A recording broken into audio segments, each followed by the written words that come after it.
মাননীয় স্বরাষ্ট্রমন্ত্রী শ্রী অমিত শাহ সম্প্রতি দিল্লিতে অনুষ্ঠিত হওয়া একটা সভায় কি বলেছেন ইংরেজি ভাষার উপরে, সেটা আগে শুনুন। भाषाओं से संपूर्ण भारत की कल्पना नहीं हो सकती। वो केवल और केवल भारतीयता से हो सकती है, भारतीय भाषा से। এর উপর, ঠিক আছে। তিনি এক্স্যাক্টলি কি বলেছেন সেটা আমি আগে বলেছি আপনাদের, এবং কেন বলেছেন এর পিছনে কারণ কি সমস্ত আমি আপনাদেরকে বলবো। Those who speak English will soon feel ashamed, যারা যারা ইংলিশে কথা বলবে তারা শীঘ্রই কিন্তু লজ্জিত অনুভব করবে। তো আমরা তো চলো জানা যাক যে তিনি এটা কেন বললেন, এর এর এর মাধ্যমে কি মেসেজ তিনি দিতে চাইছেন। অ্যাকচুয়ালি মেন কোর মেসেজটা হলো এটা, যে তিনি কিন্তু ভারতবাসীদেরকে ভারতের যে পুরনো কালচার সম্পর্কে, হ্যাঁ, মানে ওই গর্বিত ফিল করার জন্য বলেছেন। তারপরে হচ্ছে ভারতবর্ষের যে পুরনো যে ভারতীয় যেগুলো ল্যাঙ্গুয়েজ রয়েছে সেগুলোর উপর নির্ভরশীল হতে বলেছেন, শুধুমাত্র ইংলিশের ভাষার উপর না, ঠিক আছে, কারণ ইংলিশ তো একটা বিদেশি ভাষা, তাই না।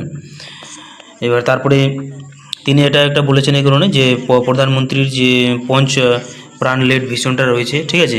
এবার যদি তোমরা জানতে চাও এটা কি, তাহলে পঞ্চ প্রাণ লেড ভিশন এটা আমি একটা সংক্ষেপে বলে দিচ্ছি।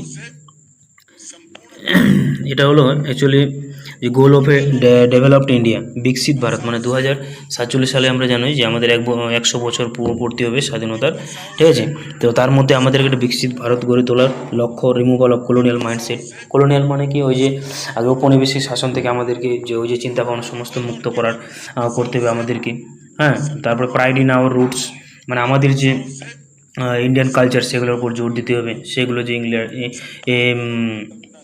ভারতীয় যে ভাষা রয়েছে সেগুলোর উপর ফোকাস করতে হবে, ঠিক আছে। ইউনিটি অ্যান্ড সলিডারিটি, নিজেদের মধ্যে ঐক্যতা বাড়িয়ে তুলতে হবে। অ্যাকচুয়ালি কী বলতো, একটা দেশের যদি ভাষায় না থাকে সেই দেশের কিন্তু কোনো পরিচিত থাকে না।